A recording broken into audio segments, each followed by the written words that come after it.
Hello friends, तो मैं हूं आपका दोस्त एमडी यूनुस एनएसआर, आपके अपने ही यूट्यूब चैनल सिग्मा एकेडमी में स्वागत करता हूं। फ्रेंड, आज जो है हम लोग चलने वाले हैं क्लास 10th के चैप्टर नंबर 3 के। आज जो है प्रीवियस ईयर करने वाले हैं हम लोग, यानी दो चर वाले रैखिक समीकरण के युग्म, यानी pair of linear equation into variables. ठीक है, यानी दो चर वाले रैखिक समीकरण युग्म के बारे में हम आपको बताएंगे कि किस तरह के बोर्ड एग्जाम में सवाल पूछे जाते हैं और आने की संभावना है। जो यहाँ से आपसे, अगर इस वीडियो को आप लोग देखते हैं बिना स्किप किए हुए, तो उम्मीद करते हैं कि यहाँ से आपका इस चैप्टर में जो भी 2-3 मार्क्स के जो भी सवाल पूछे जाएंगे वो आपको यहाँ से कर पाएंगे। तो चलिए फ्रेंड्स, स्टार्ट करते हैं। स्टार्ट करने से पहले आप लोगों से एक छोटी सी रिक्वेस्ट है कि इस चैनल पे जो भी नए स्टूडेंट्स हैं वो चैनल को सब्सक्राइब करें, साथ ही साथ बेल आइकन के बटन को हिट जरूर करें और इस वीडियो को ज़्यादा से ज़्यादा शेयर करिए। चलिए फ्रेंड्स, तो आज हम लोग का टॉपिक में से पहला सवाल क्या है कि रैखिक समीकरण युग्म। आप देख पा रहे होंगे रैखिक समीकरण युग्म, ठीक है, ए यानी a1x plus b1y plus c1 is equal to 0। फिर दूसरा इक्वेशन है a2x plus b2y plus c2 is equal to 0 होंगे। तो आपके पास एक किस केस है हो, जब देखिए क्या केस दिया है कि a1 a2 बराबर नहीं है b1 b2 का। अच्छा, इसके बराबर में हम नहीं लिख सकते किसका, c1 c2 का। ठीक है, जब a1 a2 b1 b2 c1 c2 यानी कोई भी बराबर ना हो, यहाँ सिर्फ इन्हीं दोनों के बारे में बात हो रही है। ठीक है, a1 a2 b1 b2 जब पहला ही मेरा बराबर नहीं होता है तो उस सिचुएशन में हम लोग कहते हैं अद्वितीय हल। कौन सा हल? अद्वितीय हल। और अद्वितीय हल में क्या होता है, समांतर रेखा तो होगा नहीं, समपाती होगा नहीं, तो ये मेरा दो ऑप्शन गलत हो जाता है। अब आपको रेखा बताना है। जब भी अगर आपस में कोई दोनों इक्वेशन का ए और बी का वैल्यू अगर बराबर नहीं होता है तो हमारा हो जाता है अद्वितीय हल। और अद्वितीय हल में कैसा, अगर यहाँ बात करें तो ये हमारा जो आंसर हो जाएगा यहाँ प्रतिच्छेदी होगा, एक दूसरे को क्या करेगा, प्रतिच्छेद करेगा। तो इसका जो आंसर राइट है वो ऑप्शन नंबर सी हो जाएगा। ठीक है, इसका राइट आंसर क्या हो जाएगा, option number C. Next question की ओर चलते हैं। रैखिक समीकरण युग्म, ध्यान दीजिएगा, रैखिक समीकरण युग्म a1x plus b1y plus c1 is equal to 0 हो और a2x plus b2y plus c2 जब होंगे। देखिए यहाँ भी वही काम लिखा गया इसमें इस बार जो है तीनों को बराबर किया गया, यानी a1 a2 बराबर है, सॉरी a1 a2 बराबर है b1 b2 का बराबर c1 c2 का, यानी यहाँ तीनों जो वैल्यू है वो आपस में क्या है, बराबर है। तीनों वैल्यू आपस में क्या है, बराबर है। a1 b1 c1 यानी दोनों a1 b1 c1 का मतलब या तो दोनों रेशियो में बराबर होंगे, जैसे कि 1/2 1/2 1/2, या फिर 1/2 1/1 इस तरह करके, यानी सब रेशियो में बराबर हो या फिर अनुपात में बराबर हो, यानी इस प्रकार बराबर हो सकते हैं। जब सब कोई बराबर हो जाता है तो आपको पता है कि उस सिचुएशन में जो हमारा आंसर हो जाएगा, क्या हो जाएगा, तो अब यहाँ आपको बताना है असंगत होगा, तो असंगत यहाँ मेरा आंसर नहीं होगा। अब देखिए ऑप्शन यहाँ दो है, संगत भी हो जाएगा और आश्रित भी, लेकिन यहाँ जो हमें पूछा जो गया है उसके बारे में हम लोग आंसर करेंगे। तो यहाँ जो मेरा आंसर हो जाएगा इस सिचुएशन में, ये भी आश्रित, इसका जो आंसर हो जाएगा वो ऑप्शन नंबर सी होगा। और ऑप्शन नंबर सी का मतलब है आश्रित। आश्रित इसका रियल आंसर हो जाएगा। अगर आश्रित ना रहे तब आप इसे संगत मारेंगे। देखिए संगत का सिचुएशन दो ही स्थिति बनता है, जब आपस में कोई बराबर में ना हो या फिर सभी बराबर में हो। ध्यान रखिए, यानी a1 a2 b1 b2 c1 c2, या फिर शॉर्ट में बोलिए a1 a2 b1 b2 अगर बराबर नहीं है, या फिर तीनों बराबर नहीं है, या फिर सभी बराबर है तो संगत बनता है। अगर सभी बराबर है तो उसका एक स्पेशल केस है आश्रित।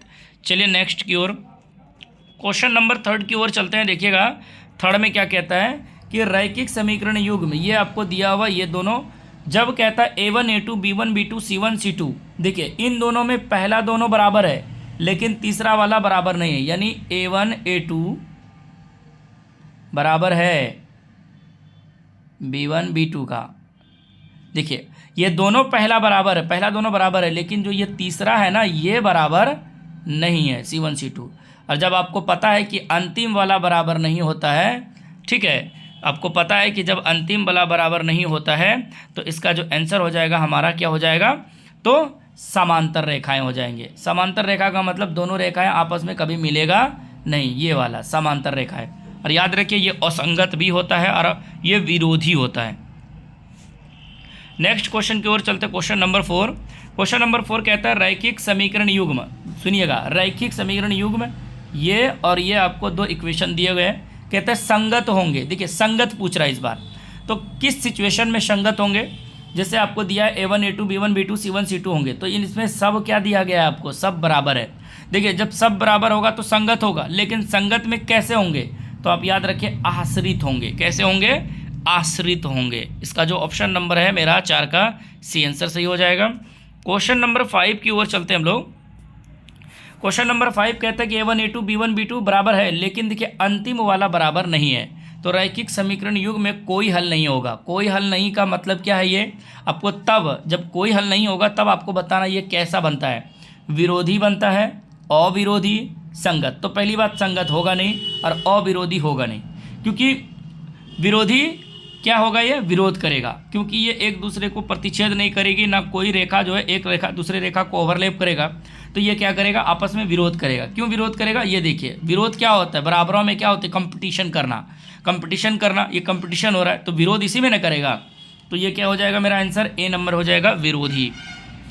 क्वेश्चन नंबर आगे की ओर चलते हैं, क्वेश्चन नंबर 6 की ओर देखते हैं, ध्यान से देखिएगा। क्वेश्चन नंबर 6 कहता है के किस मान के लिए, ध्यान रखिएगा, के किस मान के लिए निम्नलिखित समीकरण निकाय का कोई हल नहीं है। अब देखिए कोई हल नहीं का मतलब है कि A1 A2 बराबर होगा B1 B2 का, और जब कोई हल नहीं है तो अंतिम वाला बराबर नहीं होगा। इस बात को आपको पता होनी चाहिए।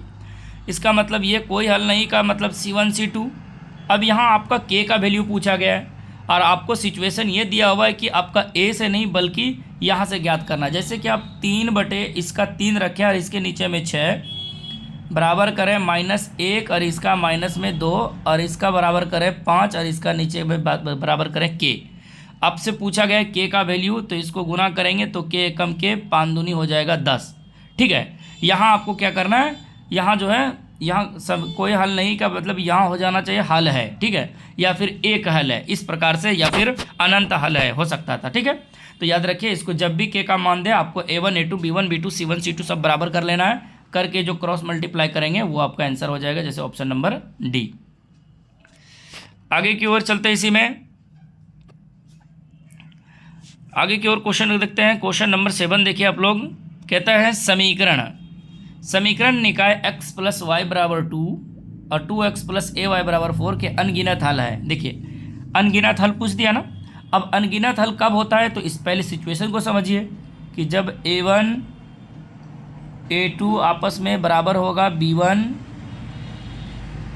B2, ये भी बराबर हो जाते हैं C1 C2 के, यानी जब सब आपस में बराबर हो जाते हैं तो वो हमारा हो जाता है अनगिनत हल। क्या हो जाता है, अनगिनत हल हो जाता है।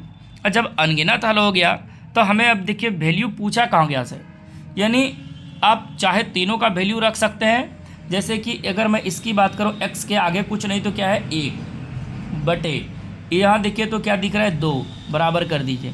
इसके y के आगे देखिएगा 1 और इसके y के बगल में कौन है, तो a है।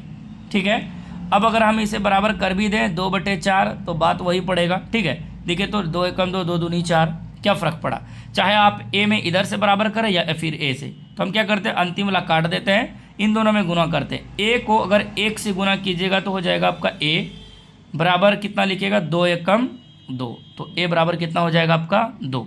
तो a बराबर 2 मेरा जो है राइट आंसर क्या हो जाएगा, ऑप्शन नंबर a। क्या हो जाएगा, ऑप्शन नंबर ए जो है मेरा राइट आंसर हो जाएगा 7 नंबर का।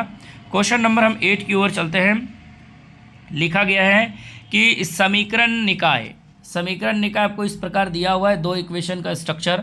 कहता है अद्वितीय हल होने के लिए शर्त होते हैं। अब बताइए अद्वितीय हल, और जब अद्वितीय हल होंगे तो प्रतिच्छेदी होंगे।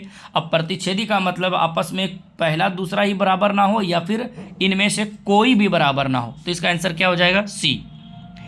अगला क्वेश्चन है कि a/q = b/q = c/r बराबर नहीं हो तो समीकरण के निकाय। अब देखिए यहाँ चीज़ को समझिए, आपसे यहाँ कुछ करना नहीं है, आपको ये बताना है कि ये हो जाए आंसर। आपको यहाँ a b c के बारे में सोचना ही नहीं है, बस सिचुएशन को पकड़िए। इसमें क्या देखिए a/q b/p और c/r जो दिया है, इनमें पहला दोनों बराबर है लेकिन अंतिम वाला बराबर नहीं है। अंतिम वाला देखेंगे तो आप बोलिएगा अंतिम वाला बराबर नहीं है, और जब अंतिम वाला बराबर नहीं होता है तो इसका कोई हल नहीं होता है, यही ना होता है। जब अंतिम बराबर नहीं होता है तो कोई हल नहीं होता है, तो इसका मतलब कोई हल नहीं का मतलब अनगिनत हल होंगे। कि अनगिनत हल होंगे क्या? नहीं होंगे। लेकिन आगे देखते हैं, अब ये इक्वेशन दिया हुआ है, अब आगे देखिए क्या कहा गया है, यहाँ हमें क्लियर नहीं हो पाया। अब आगे देखिए लिखा है कि आलेख प्रतिच्छेद रेखाएं है। देखिए अब ये इस प्रकार का इक्वेशन दिया है और ये लिख दिया है प्रतिच्छेदी रेखाएं। कैसा? तो रेखा यहाँ अब हमको डिसाइड हो गया कि कैसा है, प्रतिच्छेद है। तब रैखिक समीकरण युग्म की हलों की संख्या होगी, हल जो होंगे इसके कितने निकलेंगे। यहाँ से देखिए अनंत हल हो जाते हैं, सॉरी इनमें से कोई हल नहीं। लेकिन उसके बाद जो निकाय दिए हुए हैं उसके आलेख प्रतिच्छेद रेखाएं कह रहा है। इसका मतलब है कि प्रतिच्छेद हो गया तो इसका मतलब कितने हल होंगे इसमें। जब प्रतिच्छेद हो गए तो सिर्फ एक हल होंगे, option number C. Question number हम 10 की ओर चलते हैं। तो देखिएगा, यदि रैखिक समीकरण युग्म ax + by + c = 0 है तब जो है, या फिर तथा दूसरा इक्वेशन दिया px + qy + r = 0 के आलेख समांतर है। जब समांतर है इसका मतलब है कि a1 a2 बराबर होगा किसका, b1 b2 का। लेकिन जो b1 b2 है ये बराबर नहीं होगा किसका, तो c1 c2 का। तो आपको यहाँ जैसे ही आपको पता हो जाना चाहिए कि जब समांतर आ गया तो मतलब ये इस तरह का ओवरलैप कहीं नहीं करेगा, ना एक बिंदु पर काटेगा। तो इसका क्या होता है, इनमें से कोई हल नहीं। सवाल यही पूछा गया है कि आलेख समांतर रेखाएं तब रैखिक समीकरण युग्मों की संख्या होगी। अब बताइए, रैखिक समीकरण युग्म इतने इतने तथा इतने के आलेख समांतर रेखा है। समांतर रेखा का मतलब ये है, और समांतर रेखा होगा तब रैखिक समीकरण युग्मों की संख्या क्या होगी। तो इनमें से कोई नहीं। तो यहाँ जो इन अनगिनत की जगह पे आपको लिख कर लीजिएगा आंसर, इनमें से कोई नहीं, नन कर लीजिएगा। क्या कर लीजिएगा, नन ऑफ दीज, ठीक है, नन। अगला क्वेश्चन हम 11 की ओर चलते हैं। कहता है x और y में एक रैखिक समीकरण के कितने हल होंगे। अब एक बात बताइए, x और y में रैखिक समीकरण के कितने हल होंगे। अब कोई इक्वेशन हम अगर x + y हम ले लें, x y में कितने हल होंगे, तो बोलिएगा अनगिनत हल होंगे। आप जितना चाहे आप उतना मान रखिए और उतना ही आंसर निकालिए। तो इसका आंसर क्या हो जाएंगे, अनगिनत हल। नेक्स्ट क्वेश्चन की ओर चलते हैं 12 की ओर। कहता है रैखिक समीकरण युग्म का आलेख होगा। अब एक बात बताइए, रैखिक समीकरण का युग्म जब मैंने थ्योरी पढ़ाई थी तो आपको बताया था कि जब आप ग्राफ बनाते हैं रैखिक समीकरण का मतलब है सिर्फ वो एक सीधी रेखा से गुजरेगा इस तरह, ठीक है। और परवलयाकार का मतलब मैंने बताया था कि अगर ये ग्राफ इस तरह है तो ये इस तरह गुजरेगी या फिर इस तरह गुजरेगी, ये परवलयाकार का था, ठीक है। यहाँ से आप कर, चलिए हम लोग क्या करने वाले हैं यहाँ से, तो ये अनंत हल हो गया था मेरा। आगे चलते हैं, अगला इक्वेशन देंगे। तो यहाँ देखिए समीकरण इतने इतने के आलेख समांतर रेखा तो रैखिक समीकरणों की युग्म हो गई, ठीक है। ये आप लोगों को पता हो गया है। यहाँ से क्या कर लेंगे, रैखिक समीकरण युग्म ax + by इतना जो था यहाँ तक आंसर कर लिए। अब 11 नंबर क्वेश्चन की ओर चलते हैं, ध्यान दीजिएगा। 11 नंबर कहता है कि x और y में रैखिक समीकरण के कितने हल होंगे, तो इसका अनगिनत हल होंगे। अगला क्वेश्चन है रैखिक समीकरण का आलेख बताना है आपको। देखिए, जब भी रैखिक समीकरण का आलेख बताना हो आपको, इसका मतलब यह है कि एक सीधी रेखा गुजारी है, यानी ये आपको पता है x लाइन, यानी ये y डैश x डैश बीच में 0। जब भी कोई सीधी रेखा गुजरे, समझ जाइएगा वो क्या है, रैखिक समीकरण का आलेख है, ठीक है। तो मेरा आंसर यहाँ क्या हो जाएगा, एक सरल रेखा, ठीक है। लेकिन जब अगर आपसे इसी तरह में परवलयाकार पूछे, इसका मतलब है कि ये एक्स वाई लाइन होता है, या तो ऊपर से नीचे कर्व होगा या फिर नीचे से ऊपर कर्व होगा, तो ये परवलयाकार होगा। और जब परवलयाकार होगा तो क्या हो जाएगा, आपको पता है द्विघात हो जाएगा। क्या होगा, दो चर वाले, कितने वाले, यानी एक सरल रेखा है तो वो क्या हो जाएगा, द्विघात, यानी परवलयाकार। यहाँ समझिए परवलयाकार। आगे की ओर चलते क्वेश्चन नंबर 13। देखिए ये बिहार बोर्ड में सवाल पूछे गए हैं आपके, ठीक है। ये बिहार बोर्ड में सवाल जो है आपसे पूछे गए हैं। ध्यान रखिएगा कि ये जो इक्वेशन दिया हुआ है इसका मान क्या होगा, तो इसका मान जो है 0 आता है। ये आप सॉल्यूशन किए होंगे तो आपको मिला होगा। अगला क्वेश्चन देखते हैं 14 नंबर। ध्यान दीजिएगा, समीकरण युग्म में इतने इतने का ग्राफीय निरूपण कैसे पता करेंगे, किस प्रकार का है। तो इसके लिए आप सबसे अच्छा पहले वैल्यू रखिए। अगर मैं इसका a1 की बात करूँ तो x के आगे 1, इसके आगे 2, y वाला में आइए इसका 2, इसका 1, ठीक है। अच्छा, इसका आगे चले तो ये 4 और ये 12, देखिए क्या आपस में सब बराबर है, इनमें कोई भी बराबर नहीं है। जब कोई बराबर नहीं होता है तो कैसा होता है, तो प्रतिच्छेदी होता है। कैसा होता है, तो इसका जो आंसर हो जाएगा हमारा प्रतिच्छेदी हो जाएगा आंसर। क्वेश्चन नंबर 15 की ओर चलते हैं। देखिए कहता है अद्वितीय हल वाला युगपद रैखिक समीकरण कहलाता है। देखिए अद्वितीय हल का मतलब क्या, A1 A2 बराबर नहीं होगा B1 B2 का। जब पहला ही दूसरा बराबर नहीं, कहानी खत्म, इसका मतलब कोई बराबर नहीं है। और जब सब बराबर हो, अगर इनमें से कोई बराबर नहीं है, इसका मतलब ये क्या है, अविरोधी है। क्या है, अविरोधी है। क्वेश्चन नंबर 16 की ओर चले हम, तो क्या लिखा है कि किसी त्रिभुज में दो कोणों का योग। देखिए ये जितने भी सवाल अब यहाँ से मिलेंगे वो सारे आपके बिहार बोर्ड में पूछे गए हैं। किसी त्रिभुज में दो कोणों का योग तीसरे कोण के बराबर है यदि कोणों का अंतर 30 डिग्री। समझिए एक त्रिभुज बनाइए आप इस प्रकार, ठीक है। आपको पता है कितने डिग्री का होता है, 180 डिग्री का। टोटल योग कितना होता है, 180। अब आपको ढूंढना ये है कि एक कोण जो है एक जैसा हो और उन दोनों में बड़ा छोटा ऐसा ढूंढना है दो कोणों में। जैसे कि मान लिया मैंने, जैसे आप यहाँ देख पा रहे होंगे, एक कोण 90 डिग्री का है और बाकी कोण हमें कितना चाहिए, इधर भी 90 चाहिए। और 90 चाहिए कैसा, कि उन 90 में बीच का अंतर कितने का हो, 30 का। तो आप देखिए 60 से 30 में अंतर कितने का है, 30 का है। एक 90 हो गया, 90 30 120 और 60 80। तो इसका मेरा ऑप्शन नंबर जो है मेरा कितना हो जाएगा, तो ऑप्शन नंबर मेरा सी क्लियर हो जाता है। क्वेश्चन नंबर हम 17 की ओर चलते हैं। लिखिएगा 2x + 3y = 11 तथा 2x - 4y - 24 के हल होंगे। अब यहाँ आपको हल बताने हैं। हल का मतलब यहाँ आपसे ये करना है, ध्यान रखिएगा कि जो आपका एक्स वाई का वैल्यू है, आप एक्स वाई के जगह पे वैल्यू रख के देखिए क्या 11 आ रहा है और -24 आ रहा है। अगर दोनों में बराबर आ रहा है तो समझिए वही इसका आंसर है। चलिए हम देखते हैं क्या करते हैं, देखते हैं। अगर हम इस x में देखिएगा 2x है, अगर मैं 2 रख लूँ, पहला ऑप्शन चेक कर लेते हैं। x के जगह पे 2 रखिएगा 4 हो जाएगा, ठीक है। और अगर मैं y के जगह पे 4 रखूँ तो 4 तिया 12, 12 और 4 हो जाएगा 16, जो पहला ऑप्शन मेरा गलत हो जाता है। अगर मैं 2 को रख लूँ -2 को तो -4 हो जाएगा, और -5 को 3 से रखूँ तो -5 तिया 15 हो जाएगा, ये भी गलत ऑप्शन हो दिख रहा है। नेक्स्ट क्वेश्चन की ओर चलते हैं। तो माइनस अगर 2 रखें x के जगह पे तो -4 हो जाता है और 5 तिया 15। हाँ, ये मेरा ऑप्शन जो फिलअप कर रहा है। कैसे, या देखिए 2 इंटू इस x के जगह पे कितना रखेंगे, -2, कितना रखेंगे, तो -2 रखेंगे, ठीक है। यानी ये जो 2 था इसके जगह पे -2 आपने रखा,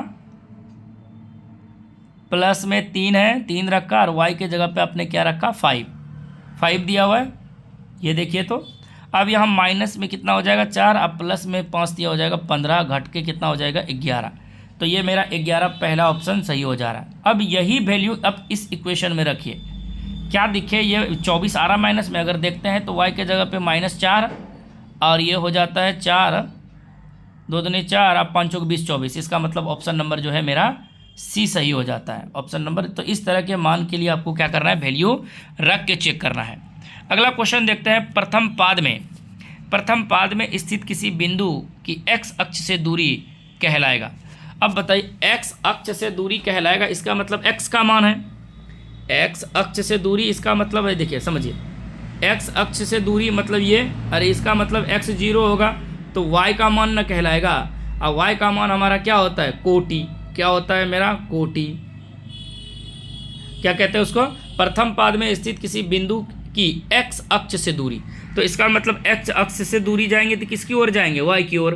तो y का वैल्यू जाएगा, और y की ओर चलेंगे, y का वैल्यू तो कोटि हो जाएगा। इसका आंसर क्या हो जाएगा, कोटि।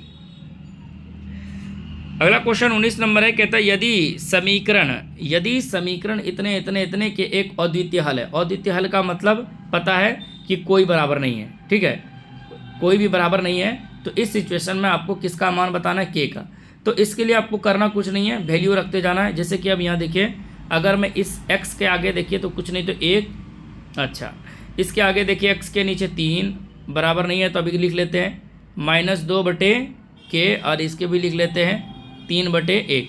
अगर मैं k की बात करूँ तो k एकम के 3 दूनी 6, k एकम के 3 दूनी 6। तो देखिए 6 वो भी किस में, माइनस में। तो इसका आंसर जो है मेरा राइट 1 नंबर जो है आंसर हो जाता है। अब यहाँ ऑप्शन में देखिए क्योंकि यहाँ सवाल हमें, क्योंकि ये आपको पता है ये आपस में कोई बराबर नहीं होते हैं, तो इसका जो राइट आंसर होगा, देखिए यहाँ दो दो आंसर है, तो आप ऐसे आपको तुरंत देख लीजिए, मार दीजिएगा -6। लेकिन सवाल में यहाँ ये नहीं कहा गया, केस ये है कि अद्वितीय हल है, और अद्वितीय हल का मतलब होता है कि A1 A2 B1 B2 C1 C2 आपस में कोई बराबर नहीं, तो के बराबर नहीं है माइनस किसके, 6 के बराबर नहीं है -6 के, तो राइट आंसर ये वाला हो जाएगा। ठीक है, डी नंबर। क्वेश्चन नंबर हम आगे की ओर चलते हैं।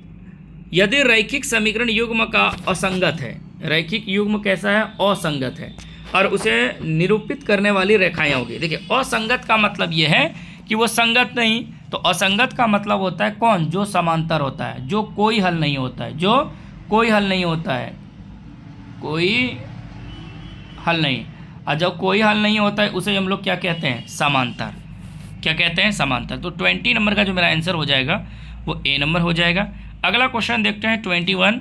अगला नंबर 21 कहते हैं के किस मान के लिए समीकरण निकाय। ये आपको दो इक्वेशन यहाँ से यहाँ दिए हुए अनगिनत हल है। देखिए अब अनगिनत हल है, इसका मतलब सब आपस में बराबर है, तो के का वैल्यू पूछा है तो 2 से निकाल लेंगे। कैसे कि अब इसका देखिए 4, इसके आगे क्या है 2, इसके आगे क्या है फिर के, इसके नीचे में क्या है -4 लिख सकते हैं। ठीक है, अगर हम इसे कटा दें 2 दूनी 4, तो 4 दूनी 8, वो भी किस में, माइनस में, तो के बराबर क्या हो जाएगा -8। तो ये मेरा ऑप्शन नंबर सी जो है राइट आंसर हो जाता है 21 का।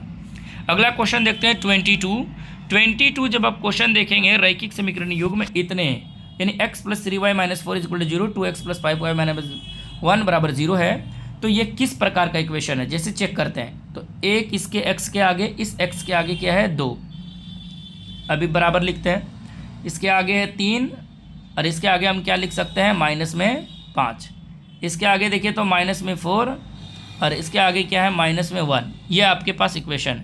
क्या आपस में कोई बराबर है, तो बोलिएगा कोई बराबर नहीं है, और जब कोई बराबर नहीं है तो इसका मतलब ये क्या है, विरोधी है या फिर अविरोधी, तो बोलिएगा अविरोधी है, ये विरोध नहीं करता है। विरोध कौन करता है, जिसका पहला दूसरा बराबर होता है, अंत वाला बराबर नहीं होता, यानी समांतर रेखाएं। अगला क्वेश्चन है कार्तीय तल में स्थित बिंदु 3 - 4 में कोटि का मान। देखिए कोटि मतलब y, अब भुज मतलब x, तो यहाँ भुज नहीं पूछा बल्कि कोटि, तो कोटि y के जगह पे, तो y के जगह पे यहाँ कौन है, तो -4, तो मेरा -4 आंसर हो जाएगा option number A. Next question की ओर चलते हैं हम 24 नंबर। 24 नंबर सवाल देखिएगा, लिखा है कि के किस मान के लिए समीकरण निकाय x + 2y = 3 तथा 5x + ky = 15 के अनंत हल है। अनंत हल का मतलब सब आपस में बराबर है, तो इसका मतलब अगर मैं k की बात करूं तो इस x के आगे कुछ नहीं तो 1, इस x के आगे क्या है 5, बराबर करिए, इसके आगे 2, और इसके नीचे में हम क्या लिखेंगे k, तो k कम k, अब 5 दूनी कितना हो जाएगा 10, तो k बराबर हमारा 10, ऑप्शन नंबर बी जो है मेरा राइट आंसर हो जाता है। आगे क्वेश्चन की ओर देखते हैं कि 25 का मान ज्ञात कीजिए। ठीक है, कहता है 25 नंबर में कहता है ए का मान ज्ञात कीजिए जिनके लिए समीकरण निकाय इतने इतने का अद्वितीय हल है, और अद्वितीय हल का मतलब होता है A1 A2 बराबर नहीं होता है B1 B2, जब बराबर नहीं होगा तो आपको पता है बराबर नहीं वाला आंसर होगा। ठीक है, अब आंसर निकाल लेते हैं, तो कैसे निकालेंगे, इसके आगे x के आगे कुछ नहीं तो क्या है दिख रहा है आपको a, ठीक है, और इसके आगे क्या है 6, और ये देखिए तो -1, और इसके जगह पे क्या है 2। ठीक है, अगर इसको आप कटा दे 3 बार में कट जाएगा तो a बराबर हो जाएगा -3, और आपको देखिए आंसर में क्या कहना है कि बराबर नहीं है, तो माइनस में है, अच्छा इसमें भी y में भी माइनस है। ठीक है, यहाँ माइनस से माइनस कैंसिल तो प्लस हो जाएगा, तो ये 3 कहता है बराबर नहीं है, तो इसका मतलब डी नंबर बराबर नहीं है, 0 तो नहीं, तो इसका आंसर हो जाएगा डी। कभी कभी आपसे सवाल इस तरह भी पूछे जाते हैं, ध्यान रखिएगा। ठीक है, आपसे कभी सवाल पूछ लिए जाएंगे कि x + 2y = 8 है, कितने हल होंगे। ठीक है, कितने हल होंगे, तो इसके लिए क्या करेंगे 2y = 8 - x करेंगे। ठीक है, अब इसके हल निकालने के लिए आप x का मान कुछ रखिएगा, y का मान कुछ आएगा ना, यही करते हैं, फिर x का मान कुछ रखिएगा, तो इस सिचुएशन में अनंत हल होंगे। ठीक है, जब आप अलग अलग वैल्यू रखिए, अलग अलग मान आएंगे तो अनंत हल होंगे। ठीक है, लेकिन अगर आपसे कभी इस तरह पूछे x + यानी x+4 बराबर 10 है और इसका पूछे कितने हल है, जैसे कि x+4 बराबर 10 है तो कितने हल है, तो इसको कुछ नहीं करना है, 10 - 4 करेंगे 6, 6 कितना हल है, एक हल है। कितने हल है, एक हल। यानी अगर x y दिखे आपको दोनों चीज़, तो एक का रखने के बाद दूसरा वैल्यू आ जाए तो अनंत हल, ठीक है। अगर सिर्फ x एक दिखे और बाकी संख्या दिखे, x y में कोई एक चर दिखे और कोई वैल्यू पूछे तो समझिए उसका याद रखेगा कितने हल होंगे, तो हमेशा एक हल। जैसे कि आप देखिए, अगर मैं कहता हूँ आपको कि अगर आप लिखे तो 2x - 4 बराबर माइनस जो है +6 लिख देते या सिर्फ 6 लिखते, तो अब क्या करेंगे, 2x बराबर 6, 4 माइनस उस पर जाके प्लस हो जाएगा 10, कटा दीजिएगा तो 5, 5 कितने हल, एक हल। या फिर कभी इस तरह आपसे पूछ सकते हैं कि 2x बराबर 10 है, 10 है, या फिर चलिए मान लीजिए 2x बराबर जो है 20 मान लेते हैं, कहेगा कितने हल है, तो 2 से कटा देंगे 10, कितने हल, तो 10 एक हल हुआ, ठीक है। ये इस प्रकार एक बार एक मान जो आ रहा है वो। चलिए यहाँ तक आज के लिए समापन होता है, मिलते हैं नेक्स्ट वीडियो में नेक्स्ट क्लास के साथ, नेक्स्ट नए चीज़ के साथ। तो आज के लिए थैंक यू, बाय बाय।